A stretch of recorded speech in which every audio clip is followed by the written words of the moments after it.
Well, good evening and thanks for joining us here on News 20. I'm Randy Gardner. A great show for you this afternoon. We have Mike Ferguson of Missouri Viewpoints on the show with us. Glad you could join us. We appreciate your time. Thank you very much. Appreciate being here. And I'm not used to being on this side of the interview. So I can tell you I am the worst interviewee on the face of this planet. I've been told it for 20 years because you know what I do? I try to take the show over. The guest will ask me a question. I'll turn it around. So if you start doing that to me, we've got a battle on our hands. Exactly. We're in great position for an arm wrestling match to see who wins. Well, Mike, let's talk a little bit about your background. Met you over the phone, and we talked about some of the things you're doing here in Missouri.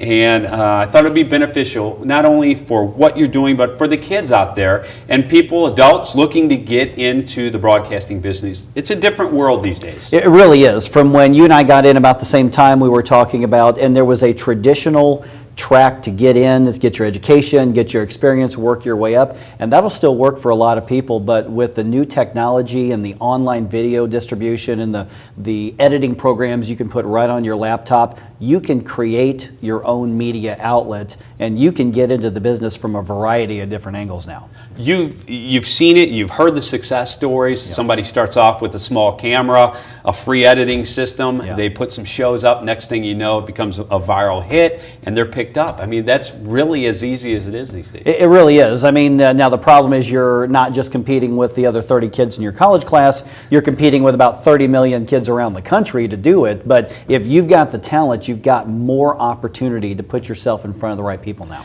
Your advice to someone as far as talent itself. I do a lot of talking at high schools and colleges to kids and give them advice of what I've learned through 20 years of doing this. And the first thing I tell them is be yourself. People see through the sham of you trying to emulate somebody else or be somebody else. People like people who show some personality, who show that they're a real person, that has everyday problems just like them. That's one of the changes in the industry that I really, really like, is that people do want, the audience does want somebody they can relate to and understand, and everything when it comes to the news business in particular is becoming more conversational. The old stuffy finger in the ear, using the official terminology that confuses people, hopefully those days are almost gone, and now we're just having a conversation with the audience because we're bringing that audience in to the show itself, and we're engaging the audience in all new ways. And I think it's a great thing when it comes to mass communications and to journalism, and it's all changing. And the way to be yourself is the way that you're going to relate to that audience, because you know what, chances are they're dealing with that issue or that topic somehow in their life, and then it's our job to say, here's how it matters to you, here's what you can do with this information. Let's talk about how you've got your Missouri Viewpoints show up and running and where it is now. It actually started back in 2007. I live in a Kansas City suburb called Grandview, and I really missed being in the news business. I love interviewing people. I love stories. I just love getting those out of people, and I like the conversation. And I started this as a YouTube show back in 2007 at a little coffee shop called the Hard Bean Cafe, which doesn't exist anymore. And a friend of mine loves the computer and video stuff, and I would do the interviews, he would edit them together, and we would have a little 10-minute show. And all of a sudden, after maybe a month or so, one of my interviews got quoted by the St. Louis Post-Dispatch. And then a week or two later, the Kansas City Star. And then the AP picked up something which went to everybody. And then I was getting phone calls from weekly newspapers of all things, little towns. And what they wanted was to be able to put that video on their website so they'd have something to offer people every day or every week with the new show. And it really just took off from there. And of course, now we're on radio and television statewide in about 2/3 of the state now. As far as people being able to view this and also be able to access through the web, where can they go? At MissouriViewpoints.com, we've got the schedule for every market that we're in right now, and I'm updating that pretty often. We're on 9 radio stations, and we're on 11 television outlets right now. And you can watch every archive show since we launched this version in December at the website right there, just MissouriViewpoints.com. When you hear the word viewpoints, a lot of times people will think, okay, well, this is going to be a controversial type thing. What's the background to the show? What's the message you're trying to get across? Sometimes it is, depending on what the topic is. The concept, the background of the show is information that people can use. That's the first part. The second part is we really focus on the show me state itself, because the way that a health issue or an economic issue or a business issue affects somebody in New Jersey is going to be very different than here. We focus on what matters here. So sometimes we're doing the policy things, and I'll have a Republican and I'll have a Democrat, and we'll have that controversy, but we're always focusing the interviews on what can people do with the information. I just don't like the political football game where everybody's worried about who scored points and it's all a big game. These people affect our lives with their decision. Let's tell people how they affect our lives and how they can use the information. And then, of course, we have health issues and safety issues. We've got a show recently about how to protect your children as the back to school days are here now, and we had somebody talking about the actual threats of the so-called guy in the trench coat around the corner. But then I brought in the FBI from the St. Louis office talking about those threats, especially at back to school when kids are logging on to all new accounts and all new ways to study. That guy in the trench coat could be in another country trying to talk your kid into getting on a bus. What's it make you feel like personally to hear feedback from the community who watches the shows and says, hey, I learned something, you made a difference in my life? That is what the show is all about. And when somebody, and I've had that happen, and when that happens, it just is encouraging. It makes me want to keep going, get on more stations and do this, because I really think that so much of the media now is so driven on nothing but ratings and selling commercials, and they'll create a controversy and they'll create a conflict if they can, if it means better ratings. Well, when I've got somebody that says, you know what, I was able to put that to use. You know what, I've had people come up and say, when you told that story, or when I told my own story on a health issue, I've had people come up and say, I saw that, or I listened to it on the radio, I called my doctor and went and got a checkup. You know, those are the kind of things that just every single day really make me glad that I'm in this business right here, because once I got over the youthful desire to be king of the world and the most famous person on TV and said, let's do something important, my job got so much more satisfying, and frankly, I got a lot better at it. We had a individual who did the same thing, saw one of our health shows that night, actually while they were watching the show, drove themselves to the hospital, and we were talking about heart attacks. Yeah. And they said you were on the verge of having a major heart attack. They sent us a big letter. That's why I think people who do this for the right reason thrive in this business. And it's funny that you say that, because just over a year ago, I had a major heart attack. And I was in the hospital for 4 days with a heart attack problem of my own. Right, exactly. But when that happened, I was also a DJ on a radio station in Kansas City at the same time, and I said, okay, why did this happen? Well, we got the bad genetics, basically, is what it is. Thanks, Grandpa. But I said, what are we going to do with it? Well, we have a platform that we've been given, and so I decided I've got it. If somebody can benefit from my story, because you don't think of somebody our age having a heart attack. That's not the stereotype. And I got more response out of telling that story and having an expert explain what to do with it and how to prevent that from happening to them than I have many other shows in the past several weeks. We do a lot of walkthroughs. I'm the guinea pig, and after this happened, that was one of the things. We went back and reworked myself through the hospital, from the ambulance visit to the emergency room, through them doing all the testing. Yeah. I think things like that really put into perspective, hey, that's an average, ordinary guy who has a family, a mortgage, he goes home to his kids and his wife. If it can happen to him, it can happen to me. Exactly. And that's, I think, one of the things with all these issues we talk about. Too often people frame the story as something that is tragic, but you need to feel bad for those folks, instead of this is a danger, or this is a potential great opportunity. It could be something great. Here's how you can benefit from knowing about it. And that's one of the things that I wanted to do different with this show. It's one of the things you do differently here. And I think it's one of the reasons people respond, because, there are plenty of bad things in the world, and we can't make our media and our news just a circus of destruction. We've got to be active and use media to connect people with the people and the information that will make their lives better and make their family situations better so that they can do what they want to do in their own lives. People will always say, and a lot of time it's critics of the media, will say that positive news doesn't work in this day and age. But this station is a positive reinforcement of that. Right. That positive news does work in this society. I think people really want it, even though they say they don't need it and they're not going to watch it. They do. They really do. Now, they're still going to watch the things that they say they don't want to. People say they hate negative news, but there's a reason every TV station leads with the tragic shooting or the car crash or whatever, because people do tune into it first. But yes, people do want that balance, and with so many options in the media, I mean, your cell phone is the media now. With so many options, I think what the demand is, what people really want is news that they can put to practical use in their lives. And the stations that aren't doing that are going to get left behind. And the non-traditional media, like what you're doing and hopefully what I'm doing, is going to thrive because we offer somebody something that they can use, that they can add to their life. And that's, I think, what's going to be the difference in the next few years. So the young people wanting to go into the business, that's how they need to frame their stories.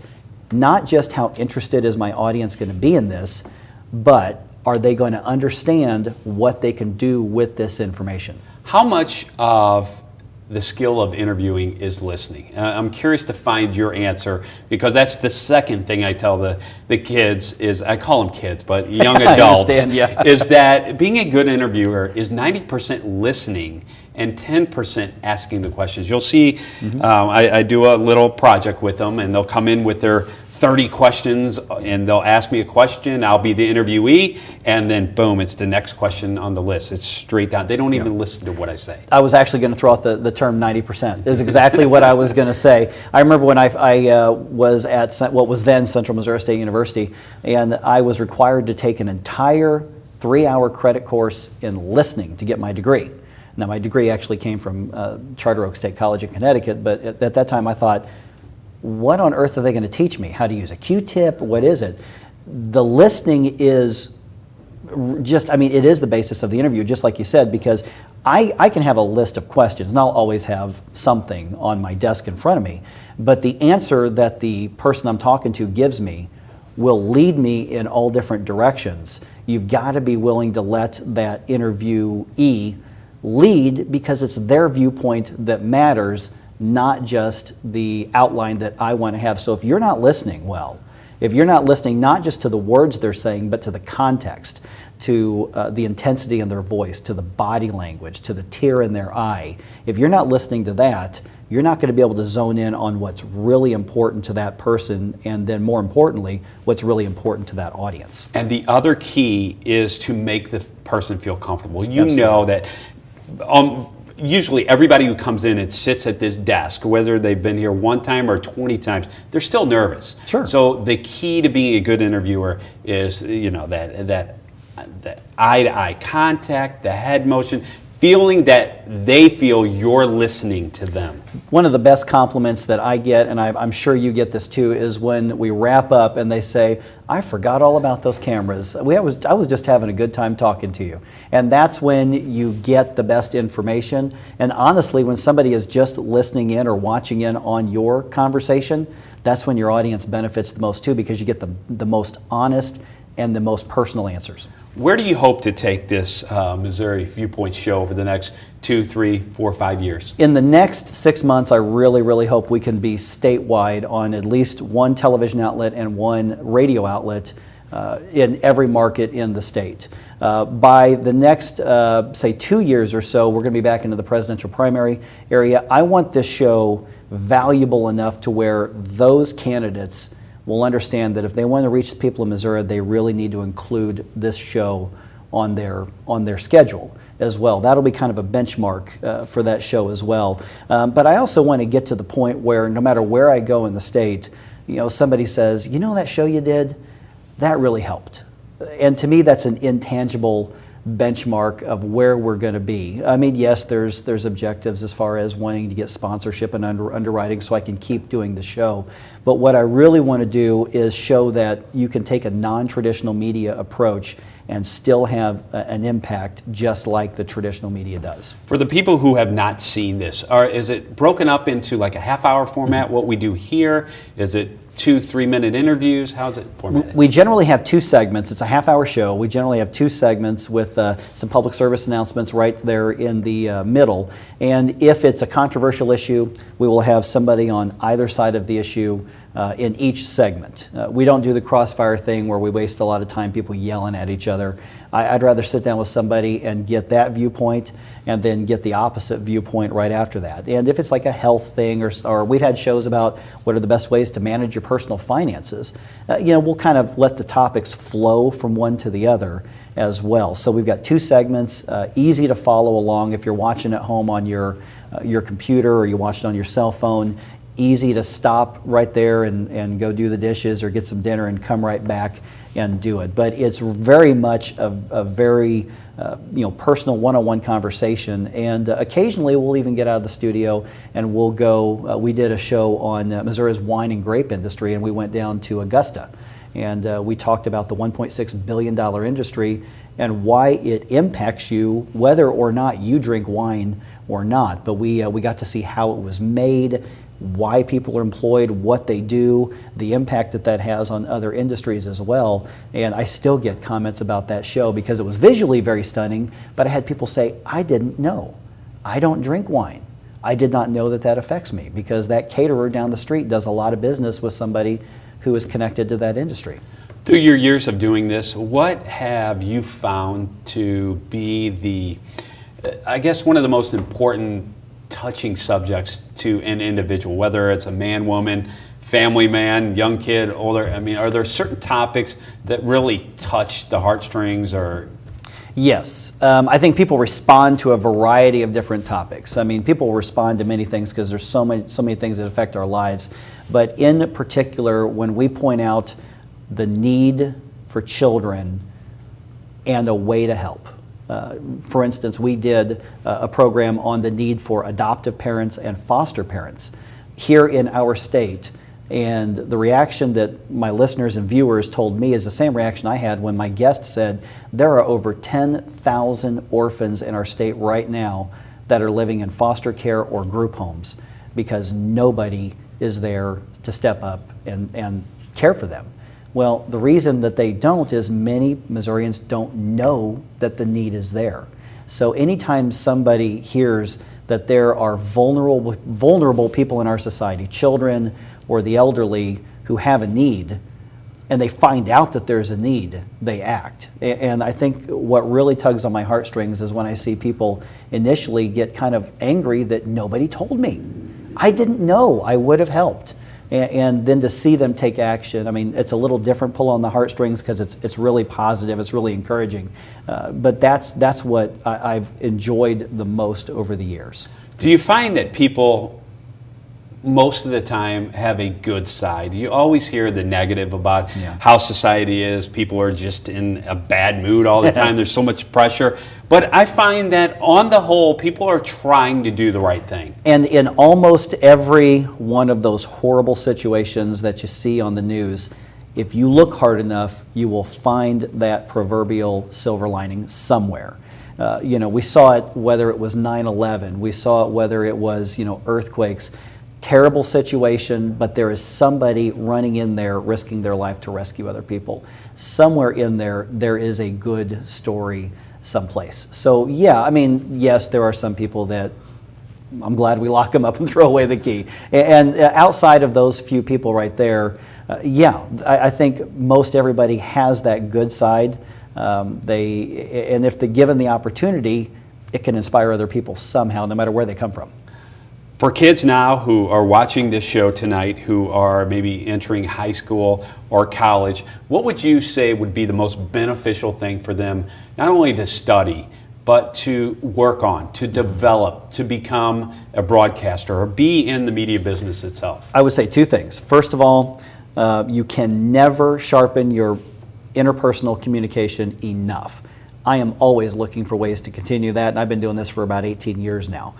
You're listening, you're understanding that what you say and what you meant to say doesn't matter. What matters is how that person understood what you said. You're constantly looking for communication that results in your audience understanding why what you're talking about is important. So your interpersonal skills are something, doesn't matter what platform you're on. If you're going into radio, you need it. Television, you need it. Print, you need it if you're writing a newspaper. But the other thing is, do it. The books are great. The professors are great. Get some hands-on experience. If you can't do it at the school because you're on a waiting list to get on that production crew, then find those programs to edit video and start doing it. Find maybe cable outlets like this, or JCTV in Jefferson City, or any MUTV in Columbia, anything like that. Volunteer. Go in there and say, teach me.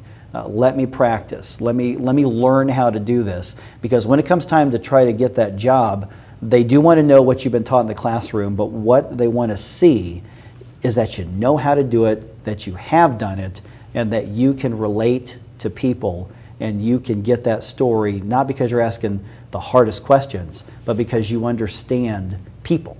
We have all the technology, but the old-fashioned axiom just comes true. It is about people. It is two people talking. It is two people getting information.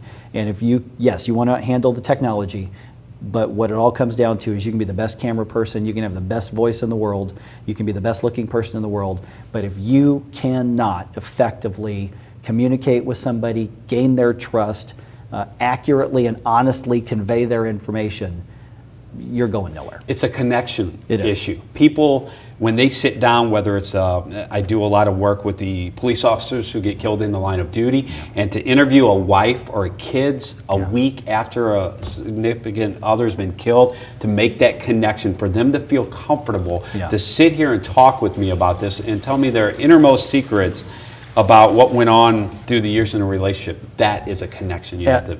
Absolutely, and you're also, many times you're appealing to, their sense of care for the rest of their community.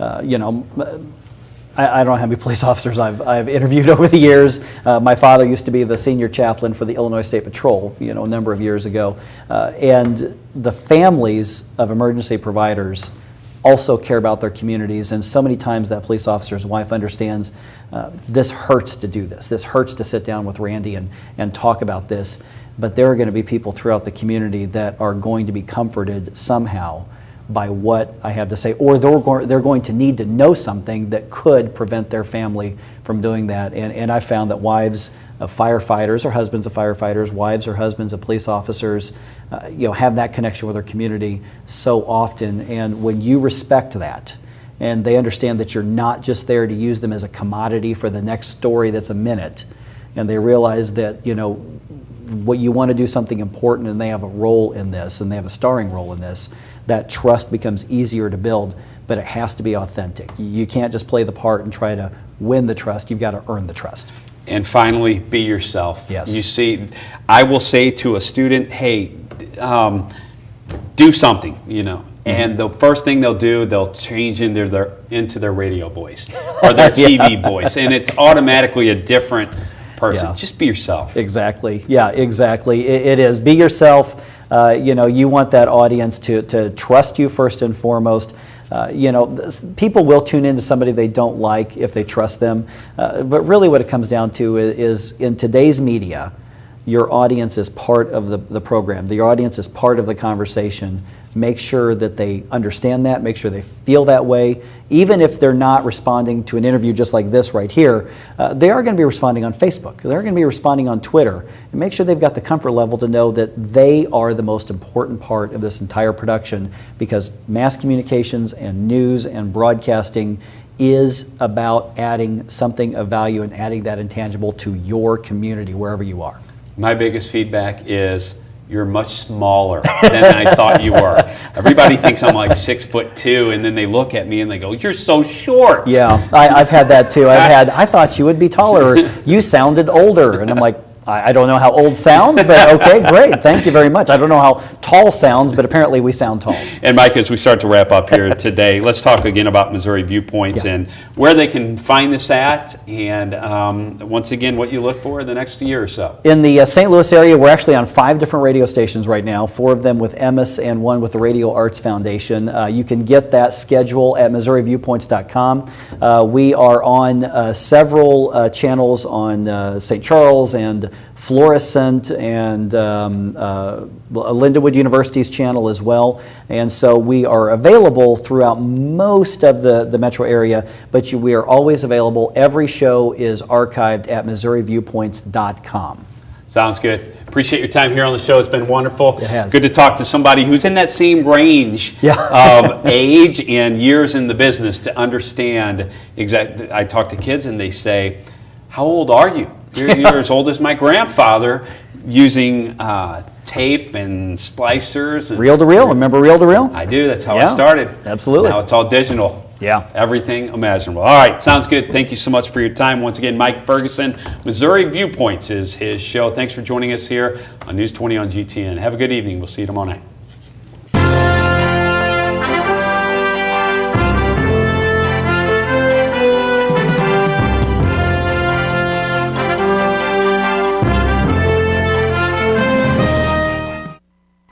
I remember the moment. I'll never forget that moment. That moment? It was a moment that changed my life.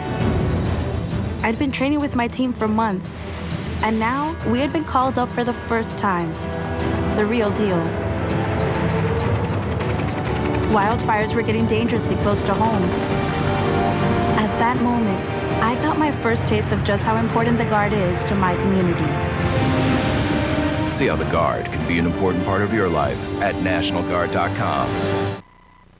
Be out there. Be out there. Be out there. Be out there.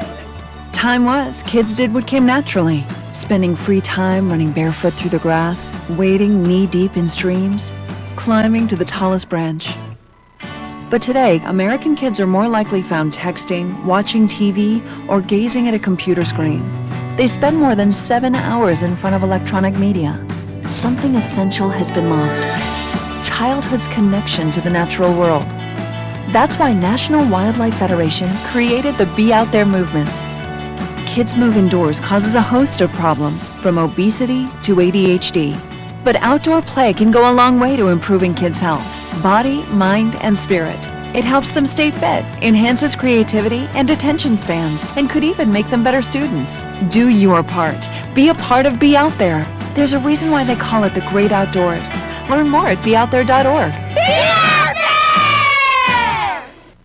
Our day starts very early. We never know exactly when we'll have a full house, but whatever comes up, travel arrangements, birthdays, homecomings, emails back home, we'll do our very best to see they get what they need. It's the very least we can do, considering what they do for us. If you want to make a difference in the life of someone serving our country, if you really want to make a difference, the USO is how it's done. Find out more at USO.org. The USO, until everyone comes home. When Americans volunteer to serve their country promises to take care of them when they come home. For a paralyzed veteran, day-to-day living is a major challenge. Paralyzed Veterans of America works to make sure our veterans get all the benefits they were promised from the country they proudly served. A spinal cord injury is an injury for life. And at Paralyzed Veterans, we are their partners for life. Thank you for helping us help America's veterans. Thank you. Our day starts very early. We never know exactly when we'll have a full house, but whatever comes up, travel arrangements, birthdays, homecomings, emails back home, we'll do our very best to see they get what they need. It's the very least we can do, considering what they do for us. If you want to make a difference in the life of someone serving our country, if you really want to make a difference, the USO is how it's done. Find out more at USO.org. The USO, until everyone comes home. Be out there. Be out there. Be out there. Be out there. Time was, kids did what came naturally. Spending free time running barefoot through the grass, wading knee-deep in streams, climbing to the tallest branch. But today, American kids are more likely found texting, watching TV, or gazing at a computer screen. They spend more than 7 hours in front of electronic media. something essential has been lost: childhood's connection to the natural world. That's why National Wildlife Federation created the Be Out There movement. Kids move indoors causes a host of problems, from obesity to ADHD. But outdoor play can go a long way to improving kids' health, body, mind, and spirit. It helps them stay fit, enhances creativity and attention spans, and could even make them better students. Do your part. Be a part of Be Out There. There's a reason why they call it the great outdoors. Learn more at beoutthere.org.